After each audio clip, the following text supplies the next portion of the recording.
Halo, selamat datang kembali di Jeda Langkah Podcast. Bagi para sahabat Jelang, apa kabar? Saat ini kita sadar ya, kita sedang masih menghadapi COVID dan kemudian saat ini juga hujan kayaknya sedang lebat-lebatnya. Tapi jangan patah semangat ya, kita harus tetap semangat, tapi kita juga harus menjaga kesehatan. Nah, bersama saya Gugus dan saat ini kita menghadirkan sahabat sharing kita, Dr. Sheila Agustini dari spesialis saraf untuk membahas mengenai demensia. Karena kita kan semangatnya nih menolak lupa. Kenapa demensia ini menjadi satu topik yang menarik untuk dibahas? Karena kita semua menyadari ya mungkin di sekitar tempat tinggal kita, bahkan mungkin keluarga kita sendiri, kita menghadapi anggota keluarga yang usianya sudah lebih lanjut mengalami penyakit demensia, atau kalau kita mungkin dari saya yang bahasa awam itu terjadi kepikunan. Nah, pertanyaannya apakah demensia dan kepikunan itu sama dan bagaimana sih kita menghadapi, karena kan beberapa kali kita sebel gitu ngeliatnya kalau ada mungkin anggota keluarga yang mungkin secara secara ingatan sudah kita ingatkan lupa lagi, udah diingatin lagi lupa lagi. Nah, itu bagaimana gitu. Jadi mungkin topik ini bisa menjadi sharing sehingga kita bisa lebih bijak dengan orang yang mungkin anggota keluarganya mengalami penyakit ini gitu. Halo, apa kabar Dokter Sheila? Apa kabar Dokter Sheila? Halo, selamat malam Mas Gugus. Selamat Semoga malam, baik dan sehat, tetap semangat ya. tetap semangat. Halo, terima Baik. kasih atas kesempatan yang diberikan. Saya juga ingin menyapa kepada para sobat Jeda Langkah ya, sobat Jelang di podcast Spotify ya. Semoga juga tetap baik dan sehat, dan walaupun hujan lebat, hati-hati kalau yang masih di jalan. Terima kasih, hari ini kita kebetulan saya diminta untuk sharing tentang topik menolak lupa ya. Menolak lupa. Betul ya, Mas Gugus ya. Betul, Tapi ini tadi, menolak lupanya bukan ke ranah tadi politik ya, ke ranah penyakit demensia gitu. betul Jadi betul, karena kalau menolak lupa biasanya kan kalau di betul. TV-TV kan politik ya, bahasnya politik. Nah, sekarang Mhm. Dok, mungkin kalau saya ini mewakili orang awam nih, sebenarnya demensia itu aslinya apa sih sebenarnya? Oke, baik Mas Gugus. Jadi sebenarnya memang, topik kita hari ini cukup penting ya, karena pertama-tama organ, otak ini kan terus terang, superkomputer kita, betul ya? Dan tadi Mas Gugus sudah menyebutkan bahwa siapa tahu di sekeliling kita kan ada keluarga kita, ada oma, opa, papa, mama yang mungkin sudah lansia atau tetangga. Tapi sebenarnya juga kita wajib mengingat bahwa kita pun nanti akan menjadi tua, akan lansia gitu. Kita akan mencapai titik tersebut. Jadi sebenarnya, kita harus berinvestasi otak dimulai dari sekarang. Karena perilaku kita akan menentukan otak kita di usia nanti. Jadi selain kita mendengarkan podcast ini untuk memang untuk oma, opa kita, untuk orang tua kita, tapi kita juga berinvestasi untuk diri kita sendiri, gitu ya. Nah, jadi tadi Mas Gugus nanya, sebenarnya demensia itu apa sih? Apa sama dengan pikun gitu? Jadi demensia itu dan pikun itu sebenarnya 2 hal yang mirip tapi berbeda. Jadi biasanya kan, orang awam kalau menyebut, "Oh itu dia udah pikun, udah tua, biasa udah pikun." Jadi sebenarnya pikun itu hanyalah suatu istilah yang generik untuk semua yang, terkait dengan daya ingat gitu ya. Betul ya. Nah, sedangkan, yang kayak sering lupa naruh kunci di mana, menanyakan hal yang sama berulang-ulang, kita nyebutnya, "Aduh, si oma udah pikun," gitu ya. Tetapi kalau demensia, demensia ini melebihi dari itu. Jadi pada demensia mmm, ada gangguan berpikir, fungsi kognitif, termasuk daya ingat, tetapi juga mengenai ranah-ranah, kognitif lainnya. Contohnya selain ya, lalu ada gangguan emosi, gangguan perilaku, dan lain-lain. Jadi demensia dan pikun itu sebenarnya agak berbeda. Kalau pikun hanyalah untuk gangguan daya ingat, sedangkan kalau misalnya demensia itu penurunan fungsi kognitif yang di mana gangguan daya ingat adalah salah satu gejalanya. Nah, demensia ini sendiri sebenarnya, apakah biasanya pertanyaan berikutnya, sama nggak sih kayak Alzheimer, biasanya Hmm. begitu gitu ya. Jadi demensia ini hanyalah istilah, payung besar untuk semua penyakit di mana terjadi gangguan fungsi berpikir gitu. Nah, demensia ini bisa disebabkan oleh banyak hal, dari stroke, tumor otak, gangguan metabolik gitu ya, lalu trauma kepala, termasuk bisa disebabkan oleh Alzheimer. Jadi apakah demensia dengan Alzheimer itu sama? Demensia hanyalah judul besarnya Hmm. gitu, dan Alzheimer adalah salah satu penyebab dari demensia. Jadi kalau orang bilang, "Oh, dia demensia demensia," belum tentu Alzheimer. Bisa aja pasien ini ada tumor otak atau pernah stroke berulang kali gitu ya. Jadi Alzheimer ini dengan demensia, Alzheimer adalah bagian sebagai penyebab dari demensia. Mungkin itu yang bisa saya jelaskan dahulu, bahwa demensia ini adalah gangguan fungsi berpikir di mana ada penurunan daya ingat.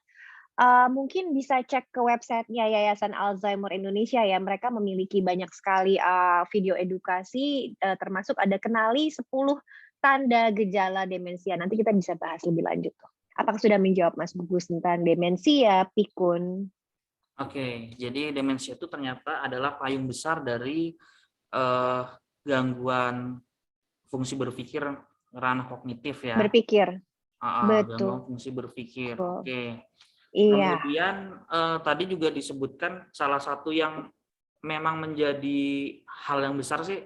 Saya juga sering sih, misalnya membaca artikel-artikel tuh selalu Alzheimer gitu. Jadi saya jadi teringat tuh, ada demensia, ada Alzheimer, ada pikun. Memang kan tadi kan pikun itu juga berbeda ya. Jadi demensia itu payung besarnya. Nah, kalau kita mengerucut ke Alzheimer tuh apa sih yang membedakan dari yang lain gitu? Alzheimer itu lebih kemana sih sebenarnya? baik. Jadi, kalau pikun kan hanyalah istilah untuk sering lupa gitu ya. Sedangkan demensia itu kan payung gedenya, di mana Hmm. pikun atau sering lupa ini bisa menjadi salah satu dari gejala demensia. Tapi demensia ini gejalanya ada gejala sering lupa ditambah gejala-gejala lain. Nah, salah satu penyebab demensia ini adalah yang paling sering ditemukan pada populasi adalah Alzheimer. Hmm.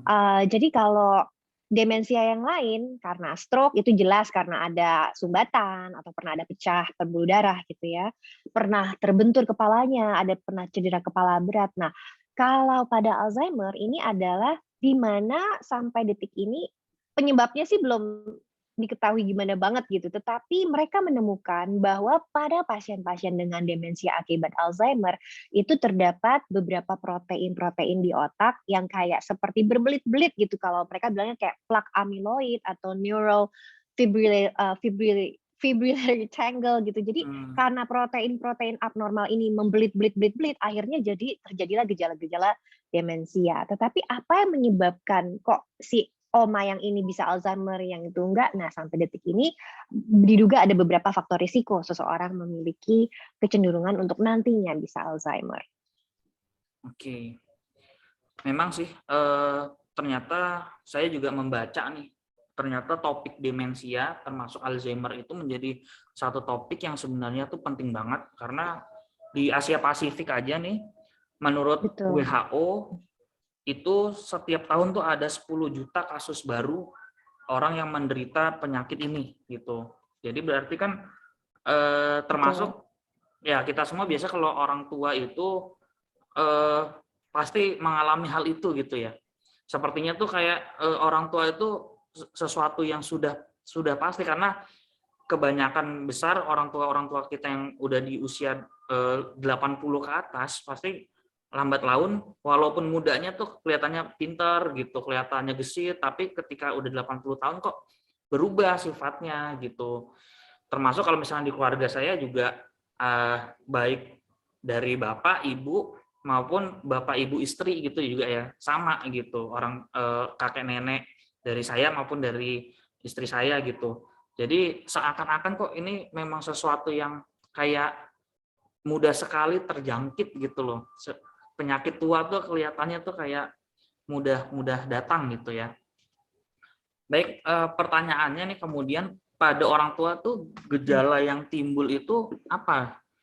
Tanda-tanda yang timbul sebelum orang itu benar-benar kena demensia yang parah gitu, yang akut mungkin atau yang parah gitu. Baik.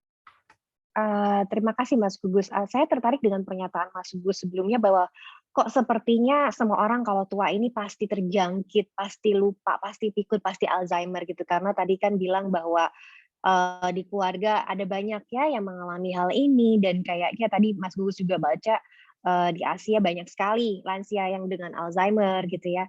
Nah, saya ingin mendobrak stigma tersebut bahwa menjadi tua itu memang sudah pasti kepastian ya, tetapi menjadi tua dan sehat itu kan pilihan dan termasuk dengan menderita demensia Alzheimer. Tagline yang sedang kita ingin dengungkan ya, saya mengutip dari Yayasan Alzheimer Indonesia bahwa jangan maklum dengan pikun. Bahwa menjadi tua itu bukan artinya kita wajib pikun, wajib demensia, wajib Alzheimer. Inilah pentingnya podcast kita pada malam ini. Karena bahwa tadi saya udah bilang bahwa kita sama-sama akan mempelajari bahwa oh ternyata nggak normal ya untuk tua itu dan demensia, tua itu pikun, tua itu Alzheimer gitu. Semua orang pasti akan menua, tetapi tidak normal untuk seseorang itu mengalami demensia, pikun dan itu. Dan memang nanti kita akan bahas langkah-langkahnya kalau memang sudah ada yang mengalami gejala itu bagaimana apa yang harus dilakukan. Nah, jadi setelah kita tahu bahwa jangan maklum dengan pikun, kita pertama harus tahu dulu kenali gejala-gejalanya gitu kan. Tadi saya sudah bilang bahwa pasti ada gangguan fungsi yang paling sering adalah gangguan daya ingat. Si oma opa ini mulai menanyakan hal yang sama berulang-ulang. Jadi dia nanya, itu tadi udah dikunci belum ya pintunya? Terus kita jawab gitu kan. Udah oma, nanti 5 menit dia tanya lagi gitu. Tadi udah dikunci belum ya pintunya? Ya si oma kita udah jawab. Udah oma, nanti dia ngapa-ngapain dia tanya lagi. Udah dikunci belum ya pintunya? Jadi dia lupa bahwa dia sudah bertanya. Jadi gangguan daya ingat itu sering sekali ditemukan pada demensia Alzheimer. Lalu yang lainnya tentunya misalnya seperti keluhan sulit fokus ya. Ini saya mengutip dari 10 gejala Alzheimer yang sudah sering dibahas oleh Yayasan Alzheimer Indonesia. Ini bisa ditemukan juga di websitenya. Jadi sulit fokus ini contohnya adalah tadinya si oma ini pinter masak. Dia bisa bikin sop gitu.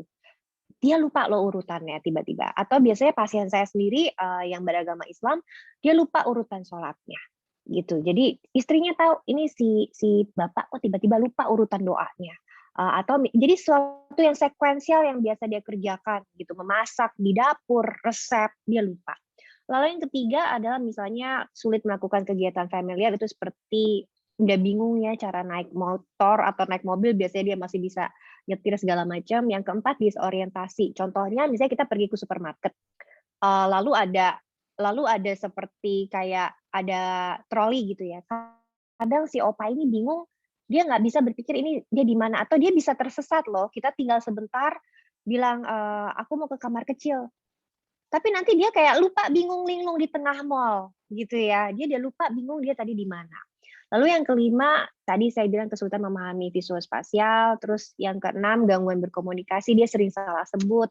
7 menaruh barang tidak pada tempatnya, 8 salah membuat keputusan, 9 menarik diri dari pergaulan. Contohnya nih adalah oma opa ini sering ikut arisan, sering ikut senam, pagi-pagi tiba-tiba dia nggak mau, dia shutdown, dia nggak mau ketemu siapapun gitu ya. Dan yang 10 adalah perubahan perilaku dan kepribadian. Jadi misalnya yang tadinya ceria, jadi lebih baper, lebih sensitif gitu. Jadi sebenarnya ada 10 gejala Alzheimer bisa dicek di websitenya www.yayasan-alzheimer Indonesia. Tapi intinya adalah kalau kita merasa orang tua kita ini kok si mama sekarang suka nanya hal yang sama berulang-ulang, atau dia udah lupa caranya mengirim pesan lewat WA. Biasanya aktif gitu, pakai handphone ketik-ketik WA.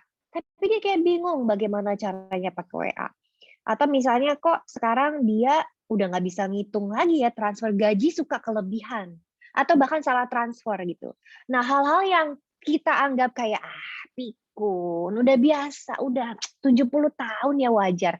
Maksud saya ini semua tidak wajar.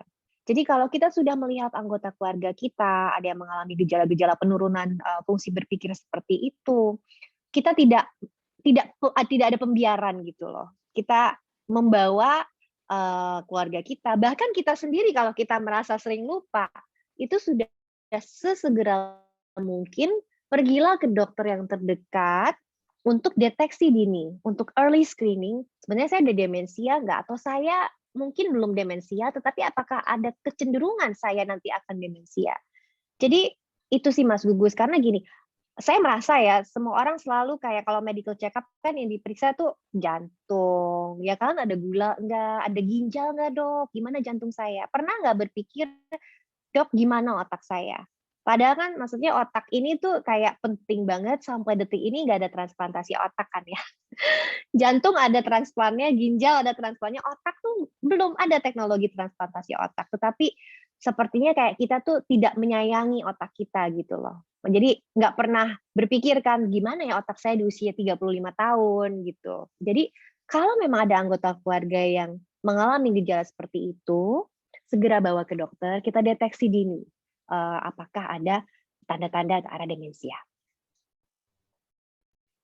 Oke, terima kasih atas penjelasannya dari dokter.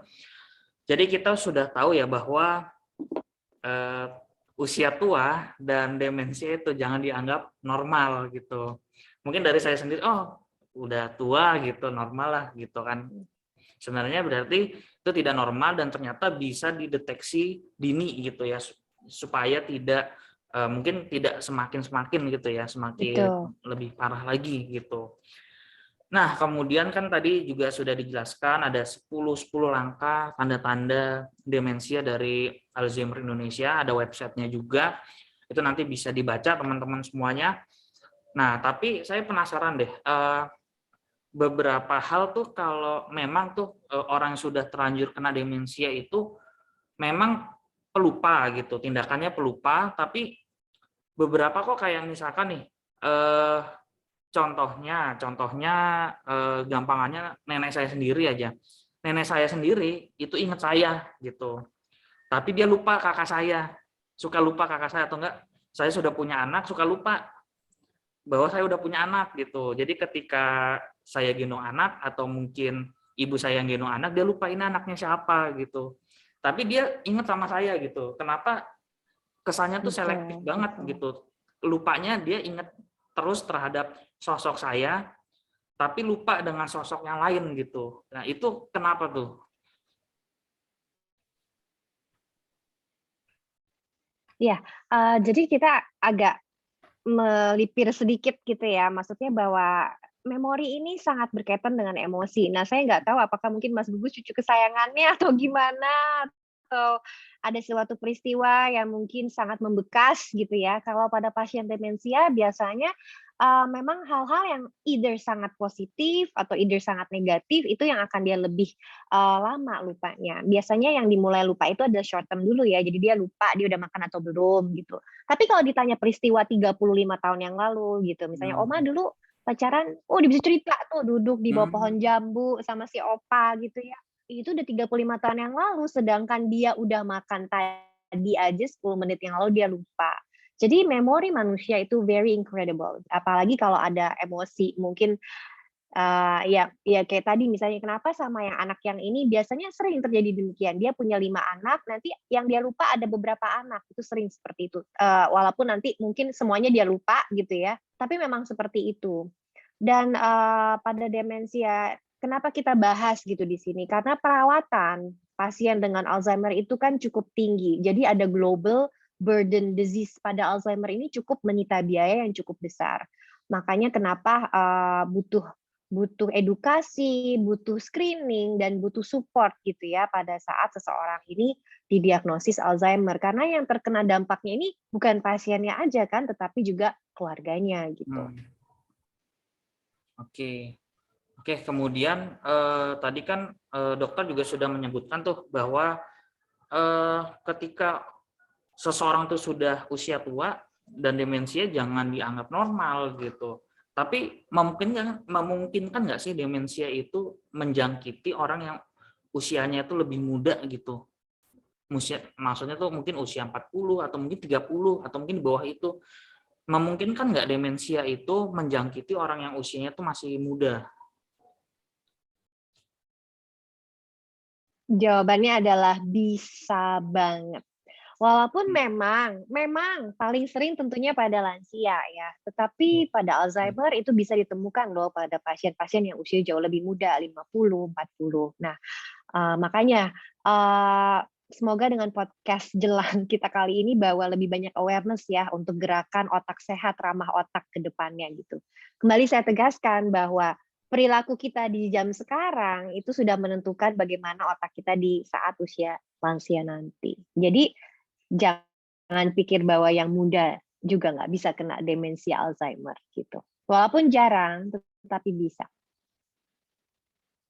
Oke, oke.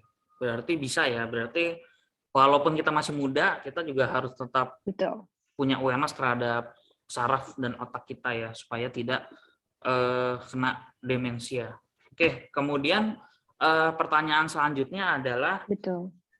sebagai orang rumah nih, sebagai orang yang tinggal di rumah, contohnya kan saya gitu, bagaimana sih kita itu menghadapi orang tua yang demensia gitu. Mungkin kalau dokter kan sudah punya langkah-langkahnya secara profesional gitu. Nah, kita nih yang orang rumah nih yang nggak tahu apa-apa, karena kadang kita sendiri itu kadang bingung menghadapinya, di sisi lain kita sendiri juga emosi gitu.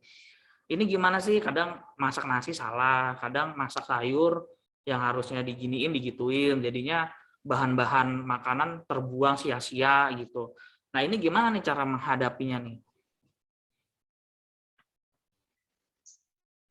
Oke, Mas Gugus. Nah, yang paling penting dipastikan apakah diagnosis sudah betul demensia Alzheimer. Ngerti ya? Jadi saat kita Oke, menduga oma kita, opa kita, orang tua kita terkena demensia, maaf saya bahas dulu ya karena ini kan ada tahapannya sebelum saya akan ke sana. Cuman oke, oke. supaya para pendengar juga jelas gitu maksudnya. Jadi kalau kita curiga ini kok kayaknya pikun Alzheimer, segera bawa ke dokter syaraf. Nah, Nanti akan ada tahapan pemeriksaannya melalui pemeriksaan neurologi maupun pemeriksaan neurobehavior ya. Jadi ada kayak kuesioner gitu yang nanti ada scoring-nya untuk melihat ada nggak penurunan fungsi otak dan bila diperlukan kita akan minta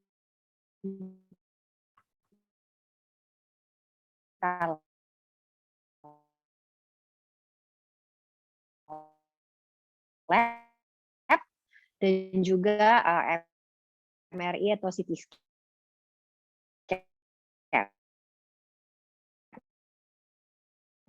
Nah, kalau memang ternyata betul berdasarkan pemeriksaan ini memang Alzheimer,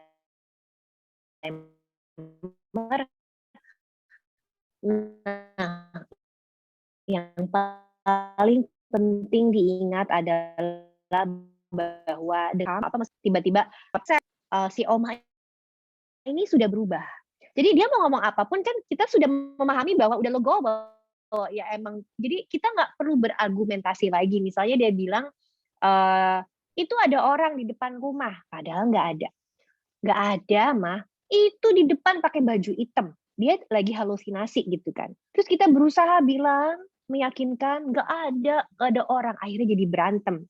Padahal seharusnya hindarilah berargumentasi dengan pasien Alzheimer, dengan orang dengan Alzheimer. Karena mereka sudah punya dunianya sendiri, gitu maksudnya. Karena otaknya pun sudah berubah, terjadi penurunan, apapun yang mau kita tuh terbiasa untuk mencoba membenarkan gitu kan. Jadi malah akhirnya jadi konfrontasi, argumen, bahkan bisa sampai baku hantam, baku fisik gitu. Jadi yang pasti cinta dan kasih, pemahaman bahwa dirinya ini sudah berubah ya, dan bahwa perawatan Alzheimer ini mungkin agak lama dan panjang, bisa tahunan, dan bahwa kita tidak perlu berargumentasi dan membenarkan pasien gitu. Jadi contohnya kayak tadi, "Oh ya betul Mah, ada orang loh depan rumah pakai baju hitam kayaknya mau tamu. Mama kan belum mandi ya. Yuk kita mandi dulu yuk biar bersih dan wangi ketemu sama orang yang di depan." Gitu ya. Jadi tidak berargumentasi lagi. Jadi kita kayak play along atau misalnya kayak tadi saya mau pergi ke kantor, padahal dia udah pensiun gitu kan. "Papa nih gimana udah pensiun?" "Enggak." "Udah rapi pakai baju?" "Enggak, Papa mau pergi mau pergi ke kantor." "Apaan sih anterin Papa ke kantor?"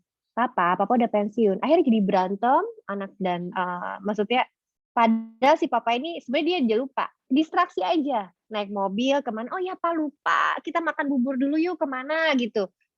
Mungkin dia juga akan lupa bahwa dia tadinya mau pergi ke kantor. Nah, dan terus terang saya bilang bahwa merawat orang dengan Alzheimer butuh suatu support system yang sangat luar biasa juga. Nah, kebetulan, saya sendiri tahu ada Yayasan Alzheimer Indonesia ini, mereka mempunyai suatu sistem yang sangat baik. Jadi Mas Gugus juga tolong coba kalau memang betul nih demensia Alzheimer, tolong cek website-nya. Yayasan Alzheimer Indonesia itu punya support system untuk sesama keluarga, sesama pasien, sesama keluarga, caregivers, punya serial edukasi, bahkan memiliki layanan hotline gitu ya. Karena memang semua orang tahu sulitnya gitu untuk bagaimana cara merawat, pasien, orang dengan Alzheimer gitu loh. Jadi silakan cek website Yayasan Alzheimer Indonesia, misalnya teman-teman sekalian ada yang baru aja mama papanya atau oma opanya didiagnosis Alzheimer, karena memang dokter memberikan apapun gitu kan, atau konsultasi di dokter kan paling berapa menit sih gitu kan, 20, 30 menit. Nah selebihnya kan saling sharing pengalaman, saling menguatkan. Oh, siapa tahu nanti, "Oh ya saya pernah ngalamin hal yang sama," seperti itu. Nah, itulah fungsinya yayasan berbasis komunitas. Hmm. Jadi kalau Mas Gugus belum gabung dan memang betul nih, diagnosisnya si Oma ini betul Alzheimer ya, bukan yang lain-lain, coba tolong cek website-nya.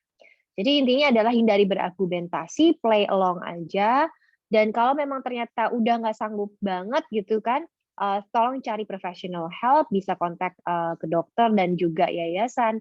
Dan terutama saya mau menegaskan bahwa caregiver pun bisa emosi tadi Mas Gugus bilang kan, mental health kan. Bayangin kalau misalnya anaknya ada 3, tetapi yang ngerawat si oma ini cuman anak yang nomor 2, yang anak nomor 1 nggak pernah ada kontribusi, anak nomor 3 nggak ada kontribusi. Jadi sebenarnya saya selalu bilang kalau pasien saya didiagnosis Alzheimer, biasanya saya tanya, "Anaknya ada berapa?" "Oh, kami bertiga, Dok." Nah, biasanya saya ketemu tanpa pasiennya, saya bilang, "Oke, nggak perlu Anda datang tiap hari, tapi 3 anak ini harus saling berkontribusi entah dengan waktu, entah uang, dana, atau apapun, supaya semua saling gotong royong. Nggak cuman satu pihak yang capek dan akhirnya burn out, dan karena burn out dia jadi marahin pasiennya," gitu. Ngerti ya Mas Gugus ya? Dan kadang saya suka bilang, kasih jeda. Jadi maksudnya saya minta bahwa yang ngerawat ini dikasih liburan 2 jam dia pergi ke salon untuk ngerawat dirinya gitu. Karena caregivers burnout itu penting banget, untuk diwaspadai kan entar kasihan juga pasiennya. Jadi memang harus ada support system yang cukup baik gitu. Mungkin itu Mas Gugus. Oke. Oke, jadi kita bisa mengetahui bahwa jangan berkonfrontasi dengan para pasien demensia gitu ya. Jadi ya kita lakukanlah distraksi-distraksi halus gitu ya. Jadi kita kayak ngomong anak kecil lah mungkin lah ya, bahasa gampangnya ya. Kita kayak Betul, ngomong anak kecil betul tapi orang sekali. tua gitu. Betul, Oke, oke. betul.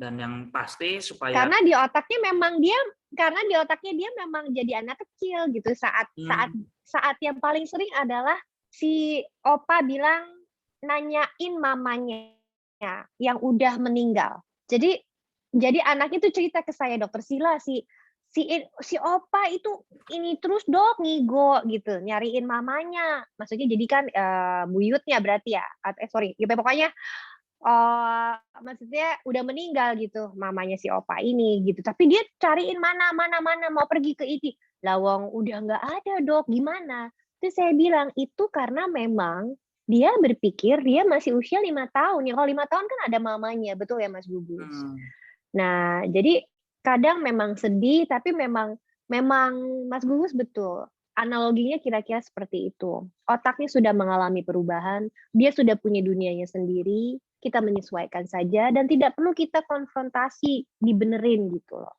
hmm, oke. Nah, kalau sudah self harm, kadang-kadang kan pasien yang demensia kan ada yang membahayakan orang lain kan. Hmm, Misalnya dia agresif, marah-marah gitu, megang pisau, atau mau melukai dirinya sendiri, atau melukai orang lain, mukul mbaknya atau siapa. Nah, hal-hal yang seperti ini mungkin tidak bisa dihadapi sendirian kan, itu butuh makanya pendampingan dokter. Jadi merawat pasien Alzheimer itu selalu teamwork, merupakan satu kerjasama antara keluarga atau caregivers dengan tim dokter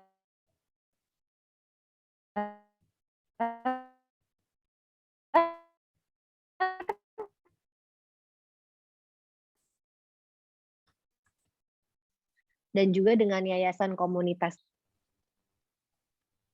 Oke.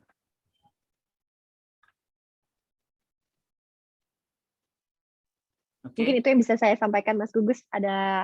Adakah yang ingin ditanyakan? Mungkin kita udah bicara soal ini ya, gejala-gejalanya, bahwa Hmm. pikun itu nggak wajar gitu. Oke. Oke, jadi mungkin tadi ada yang terlewat ya mengenai beberapa gejala ya. Tadi ada gejala. Mm-mm. Jadi kan di situ ada demensia sebagai payung besar, termasuk tadi pikun ya, kepikunan tadi. Nah, kira-kira gejala apa yang menyebabkan orang itu pikun gitu? Maksudnya Mas Gugus gejala apa? Pikun itu adalah salah satu gejala dari Oh, demensi ya. Karena kan pikun itu adalah penurunan daya ingat. Ya. oh jadi Sedangkan kalau demensia hmm, itu, jadi pikun jadi itu bukan daya kalau ingat. pikun itu daya ingat sering lupa.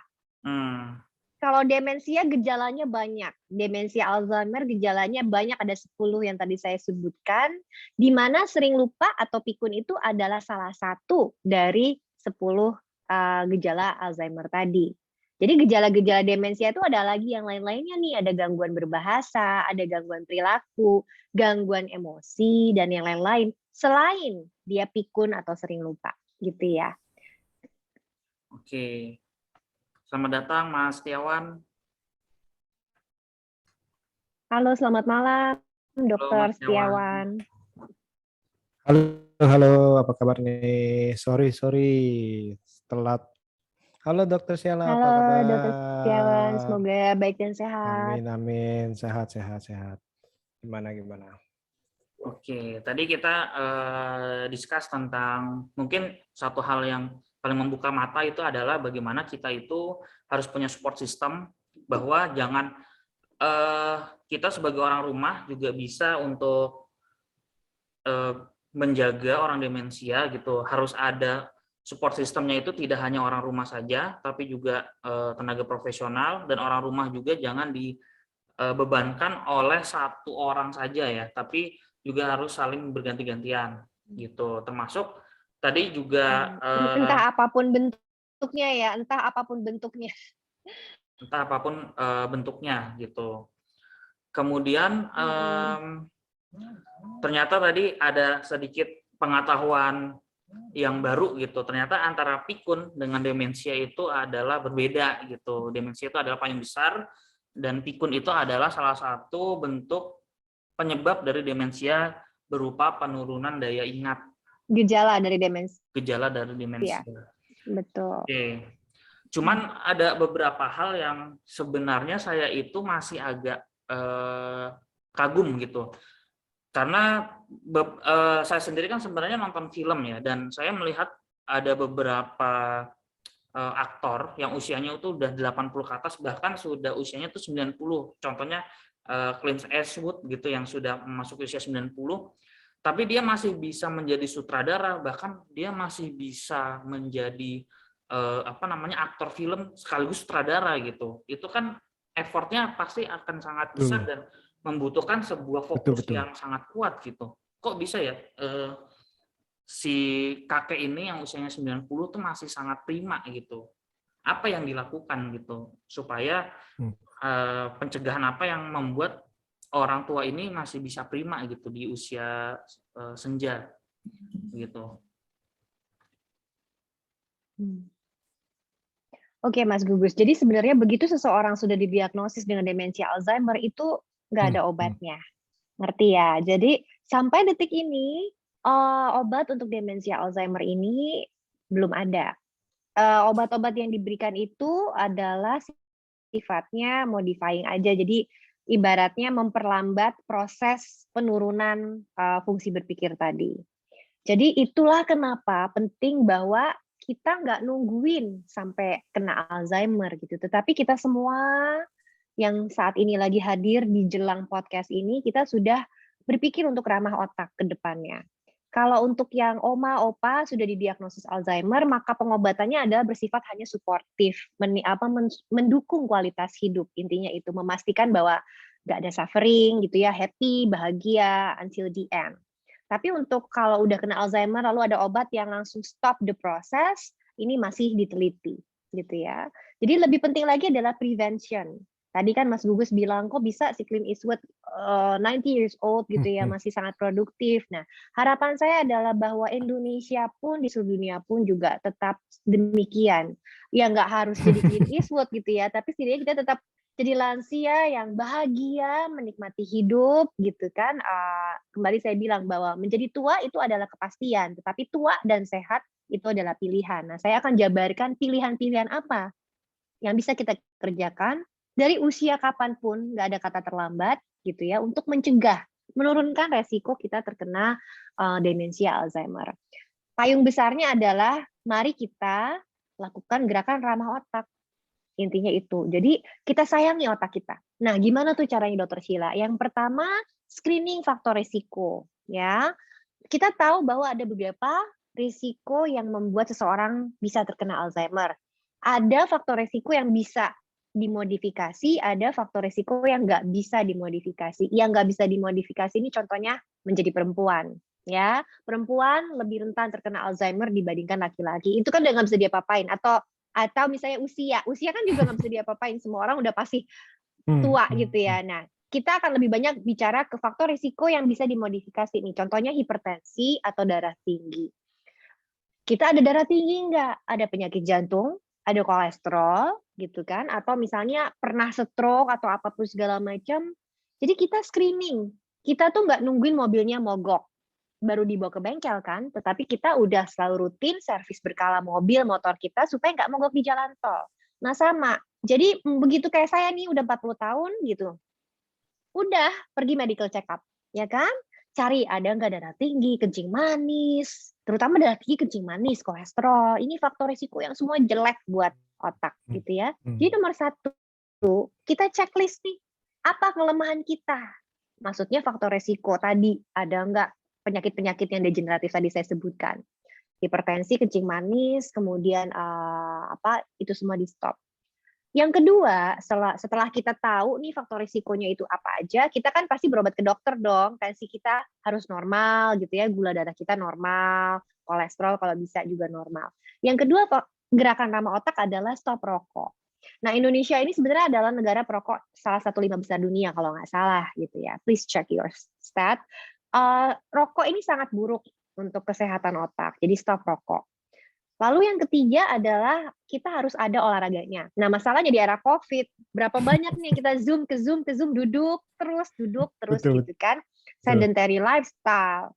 Jadi kita harus bergerak. Pertanyaannya, bergerak berapa lama Dokter Sheila? Apa saya harus ikut maraton? Enggak. Intinya dalam 1 minggu minimal 150 menit melakukan latihan moderate aja. Contohnya jalan santai. Pokoknya cuman butuh minimal 150 menit per minggu loh. Jadi kalau lebih bagus banget ya, Dokter Setiawan ya. Jadi olahraga itu penting.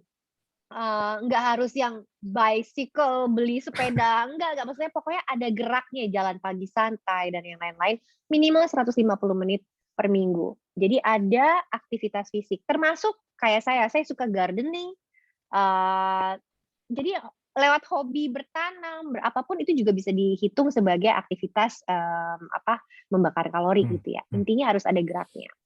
Lalu yang keempat, dari yang apa yang dimakan, nutrisi. Perhatikan apa yang kita makan. Selalu orang nanya, dok makan apa sih biar pinter ya kita? Gitu kan, so nanya kayak gitu. Saya bilang, nutrisi yang ramah otak itu intinya yang seimbang. Jadi kalau piramida makanan, yang paling ujung, yang paling sedikit berarti kan itu kayak manis-manis, gula-gula gitu ya, yang nggak sehat. Sedangkan yang harus diperbanyak kan berarti yang di bawah nih, itu kayak serat, buah, sayur. Jadi eat everything di level yang seimbang. Tentunya dengan mengurangi yang dan kalau ditanya secara spesifik ada nggak sih makanan yang memang ini ya contohnya kayak kayak tempe untuk fungsi kognitif Iya. berpikir gitu ya, ikan salmon, kacang-kacangan. Cuman saya selalu bilang tempe karena itu gampang didapat di Indonesia. Tentunya diet nutrisi seimbang ini disesuaikan dengan kondisi kita masing-masing ya Dokter Setiawan dan Mas Gugus. Contohnya kalau ada Betul. diabetes, ada hipertensi, itu harus disesuaikan. Tapi kalau saya bicara in general, makan tuh apa aja asal seimbang gitu, jangan terlalu berlebihan dan jangan terlalu sedikit gitu ya. Lalu yang kelima adalah istirahat cukup. Seberapa cukup pertanyaannya kan? Disarankan bahwa orang dewasa hingga lansia itu tidur 7 sampai 9 jam per hari. Lalu yang terakhir dan kayaknya cocok banget dengan jelang podcast yaitu ya stres ya, kelola. Kita tahu nih mental health nih is Yes, an issue kan betul katanya sekarang. ini harus healing. Harus healing. Nah, makanya tadi saya udah lihat jelang podcast cocok. Jadi sometimes eksekutif muda, pasien-pasien saya sendiri gitu ya, mereka move so Yes, betul. fast. Apapun maunya instan, cepet, kerja. Nggak pernah take time untuk just slow and breathe. Akhirnya otak ini kan jadi kayak Betul. mampet ya, kayak ngehang gitu ya. Jadi muda-muda tapi udah lemot. Jadi kadang 35 tahun datang bilang, "Dokter saya kok lemot rasanya, kayak handphone kayak ngehang harus dibuka dulu baterainya, pasang lagi," gitu. Apa ya gunanya kita itu hidup dalam konstan yang terlalu ini dan kita melewatkan banyak hal-hal indah gitu di sekitar kita.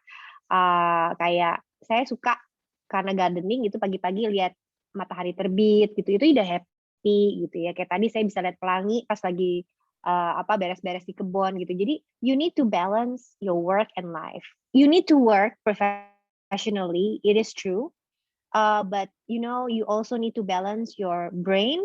Brain kalau dipaksa kerja terus sebagai kuda gitu, nanti dia akan ngadat dan ujung-ujungnya bisa demensia. Jadi stres ini memang harus dikelola. Apalagi di era COVID ya, Dokter Setiawan, Mas Gugus, loneliness ya kan, kesendirian. Kadang-kadang ada lansia yang terisolasi karena nggak bisa kemana-mana, yang tadinya bisa. Ini juga menyebabkan masalah. Banyak pasien-pasien saya yang orang dengan demensia di mana dia biasanya bisa ditenangkan dengan diajak ke mall. Nah, sekarang kan lansia sempat disuruh diem dulu di rumah. Nah, itu jadinya menimbulkan banyak masalah gitu. Nah, jadi saya sudah menyebutkan tuh faktor-faktor protektif ya, gerakan ramah otak tadi. Kira-kira itu yang bisa saya jabarkan dan semoga dengan menjalankan ini semua kita bisa terhindar dari demensia ke depannya. Dan jangan lupa stimulasi kognitif ya, Dokter Setiawan. Maksudnya stimulasi kognitif itu kayak hobinya apa? Saya sering nanya. Dan saya perhatikan orang-orang yang demensia biasanya nggak punya hobi, gitu. Jadi kadang mereka pensiun shock kan, mau ngapain lagi? Udah nggak kerja, udah nggak ngapa-ngapain, passing time. Akhirnya jadi stres dan depresi itu bisa merupakan satu faktor resiko demensia sebenarnya. Jadi sebenarnya itu yang dibilang tadi itu kan latihan otak kita bilangnya, baik itu secara fisik itu kita latihan baik itu gerak jalan atau jalan aliran darah di istilahnya di seluruh tubuh lancar dan di otak lancar ya Dok ya. Dan selain itu juga mungkin kan kita walaupun kita istilahnya kesannya simple, tapi dengan kita melakukan gerakan-gerakan itu sebenarnya kan di dalam alam bawah sadar itu kita melatih ingatan kita, oh gerakannya habis ini, habis ini angkat tangan, habis ini gimana. Itu kan sebenarnya kita melatih ingatan kita Betul gitu sekali, ya Dok ya. Dokter. Dan tadi saya bilang, jadi harus ada gerakan fisik gitu, minimal 150 menit per minggu. Terus kalau misalnya itu ditambah dengan mengisi TTS atau Boleh. istilahnya mengingat nomor telepon. Nah, kalau kan kesulitan Mengisi daripada kita nih TTS. zaman waktu Dokter Sheila dan saya kecil kan masih pakai phone book ya Dok ya. Buku teleponnya masih yang benar-benar masih berupa kertas dan kita harus ingat nomor telepon tuh. Tapi sekarang kayaknya kan kita kan dimanjakan oleh teknologi sehingga istilahnya apa-apa tinggal buka memori handphone, smartphone. Tapi bisa kalau smartphone-nya tiba-tiba hang, kita udah nggak ingat sama sekali tuh. Mungkin itu salah satu pengaruh nggak tuh dalam arti manusia menjadi sekarang ini mungkin kecenderungan menjadi cepat lupa. Nah, ada salah satu faktornya, mungkin saya bahas dulu tentang tadi mengisi TTS ya. Sering sekali yang saya mau ditambahkan di sini adalah bahwa aktivitas yang ramah otak, stimulasi kognitif itu harus kita sukai. Jadi kan kadang ada opa-opa demensia terus isi TTS gitu. Anaknya paksa dia isi TTS. Dia nggak suka TTS. Saya bilang, "Ya jangan dipaksa isi TTS, Betul. nanti jadi stres." Jadi kegiatan itu banyak Yes. sekali ya, berdansa, Yes, bermusik, main betul, piano, membacakan dongeng untuk betul. cucu, bertanam, berkebun, kemudian memberikan zakat atau sumbangan ke Hmm, panti asuhan. Ada banyak sekali stimulasi kognitif yang bisa dikerjakan. Yang kuncinya cuma satu, hmm, hmm, suka atau enggak. Jadi walaupun hmm, mengisi TTS bagus, it may not be suitable for some hmm. people. Cocok, Mungkin cocokan. si opa ini lebih senang dengar Hmm, musik hmm, gitu. Termasuk soal sekarang kan semuanya ditaruh di handphone, di smartphone, apa segala macam. Sebenarnya itu mengurangi beban hmm, otak gitu ya. Jadi kenapa sekarang banyak sekali orang cepat lupa dan ada banyak faktor penyebabnya. Tentunya salah satunya adalah karena usia harapan hidup semakin hmm, hmm. meningkat. Jadinya populasi Makin lansia banyak, juga semakin betul. tinggi ya, Hmm, Dokter Setiawan. Dan otomatis kan penyakit degeneratif seperti demensia juga semakin hmm. bertambah insidensnya. Dan tentunya juga penyakit-penyakit kardiovaskular juga Ya, semakin betul. banyak ya gitu. Jadi ada kalau dibilang mengapa sekarang orang sering lupa, ada banyak faktornya gitu. Tetapi sebenarnya teknologi itu bisa menjadi dua sisi mata koin. Itu bisa memudahkan Hmm, kita, tetapi juga bisa menjadi suatu faktor yang kurang baik gitu. Jadi kita harus memang betul-betul balance things oke, ya out. menarik, menarik. Oh ya dok, waktu itu ada pasien yang datang, istilahnya ngomong, ini kok kayak ini sekarang ini kok kayak saya sering lupa nih. Tapi kadang-kadang istilahnya kadang sering lupa, terus kadang-kadang jadi ingat lagi, nggak ada masalah. Tapi bisa nggak tuh kejadiannya tanda kutip itu pikun sesaat atau sewaktu kita ngomong nih, dalam arti dalam jangka waktu tertentu itu dia itu ya sering lupa nih, seperti itu. Jadi kalau biasanya kan kalau penyakit demensia Alzheimer ini memang didahului oleh penurunan daya ingat dan sebenarnya dia nggak langsung terjadi, demikian ya. Kadang-kadang bisa aja dia fluktuatif dulu selama beberapa bulan loh, sampai 1 tahun masih on off, tapi sebenarnya itu sudah merupakan salah satu gejala awal. Makanya tadi saya bilang kalau ada pasien dengan yang fluktuatif, sering lupa terus baik lagi, lupa lagi, terus bagus lagi, sesegera mungkin dibawa ke dokter, Dok, karena salah satu penyebabnya mungkin gejala awal dari demensia. Tetapi mungkin aja ada gangguan sumbatan Hmm, sesaat ya hmm, di otak, kita menyebutnya sebagai transient ischemic attack hmm, atau bahkan transient global amnesia, ada masalah dengan sirkulasi pembuluh darah otaknya. Jadi ada banyak beberapa diagnosis sih kalau seseorang itu pikunya fluktuatif, termasuk juga ada garam nggak yang hmm, kerendahan, hmm, hmm, hiponatremi dan yang hmm. lain-lain. Jadi pokoknya intinya kalau udah soal otak kayak ada yang aneh, Mendingan sesegera ya. jangan tunggu sampai berat. Iya, karena saya tadi udah bilang sama Mas Gugus, transplantasi otak itu belum ada, Dok. Iya, betul, betul, betul. Setuju sih, kadang-kadang itu tanda-tanda yang simpel aja. Kok mau masukin PIN ATM kok salah terus. Nah, nggak taunya Hmm, pas diperiksanya itu ada sumbatan, TIA atau istilahnya betul. kalau orang Stroke bilang ya, itu stroke ada ringan stroke, istilahnya. betul. Kok ini kok masukinnya tapi di otak ini nomor 1, 2, 3, 4 Hmm, tapi nulisnya kok hmm, 3, 5, 6, 7 misalnya gitu. hmm, Eh, Bingung ini kok gini. Oh udah ternyata itu ada sumbatan.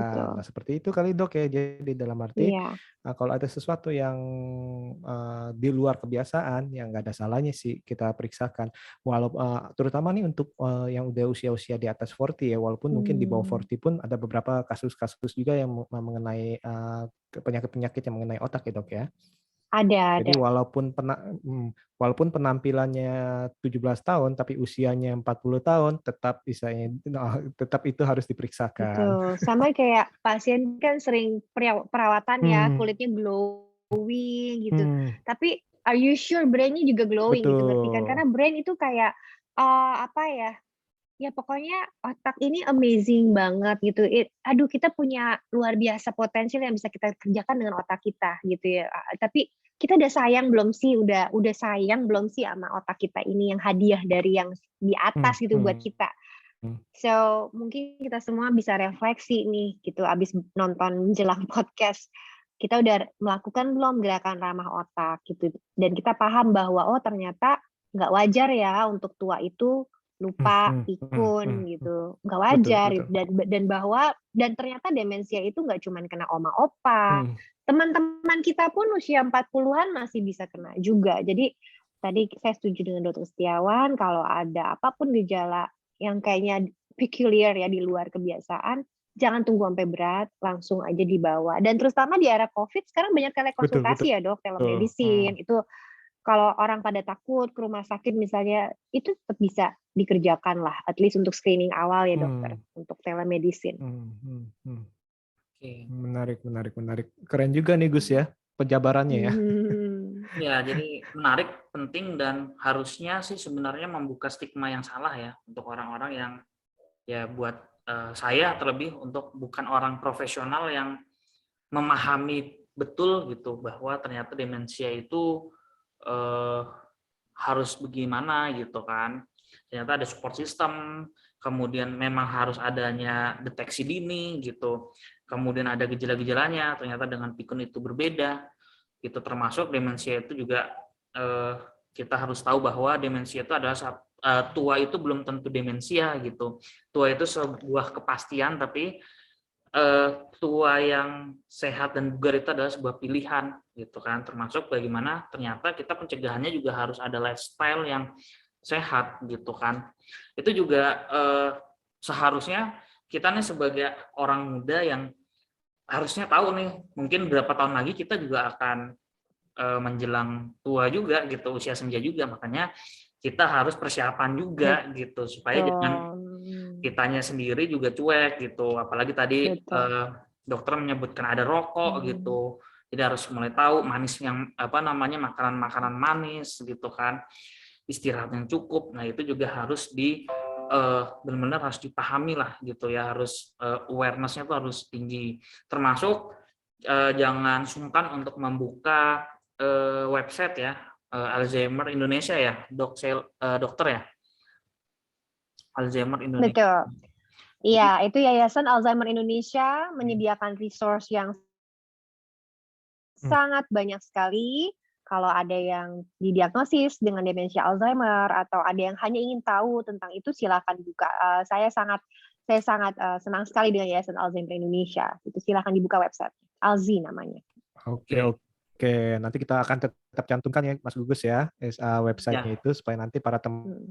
teman-teman mungkin istilahnya ada yang keluarga atau istilahnya mungkin juga mereka yang saat-saat ini kok sekarang kok saya kok jadi pikun-pikun terus nih, apa Hmm. apa saya ada sesuatu yang harus saya periksakan, Betul. mungkin nanti bisa telekonsul dan saya bisa Hmm. ngecek-ngecek nih. Nah, seperti itu ya. Betul. Oh, oh ya Dokter Sheila, Mm-mm. misalkan kalau ada mereka yang ingin konsultasi, Mm-mm. kira-kira kemana nih kalau Dokter Sheila nih? Saya kebetulan prakteknya di daerah Jakarta Selatan, Dokter Oke, baik. Setiawan. Di Google aja ada Ada kok. a- Di Jakarta ada Selatan. fotonya kok yang cantik itu. Aduh, terima kasih banyak foto sebelum era COVID kayaknya, sebelum dibekep masker.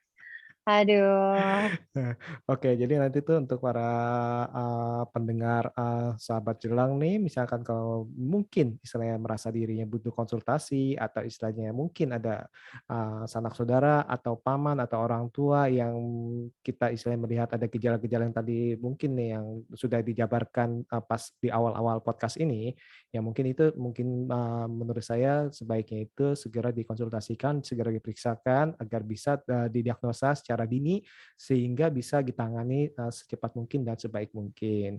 Seperti itu. Oke, saya rasa sekian dulu untuk episode kali ini. Terima kasih banget nih untuk Dokter Sheila untuk kesempatannya, untuk waktunya, untuk bincang-bincang dengan Mas Gugus juga nih. Terima kasih banyak ya. Kalau gitu untuk para terima sahabat kasih banyak. jelang, jangan lupa dengarkan episode-episode selanjutnya.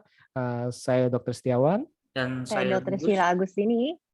Ya, saya Gugus. Terima kasih Dokter Sheila.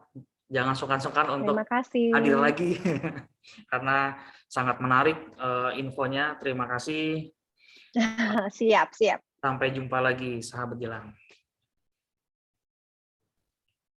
Oke. See you. See you. Stay safe.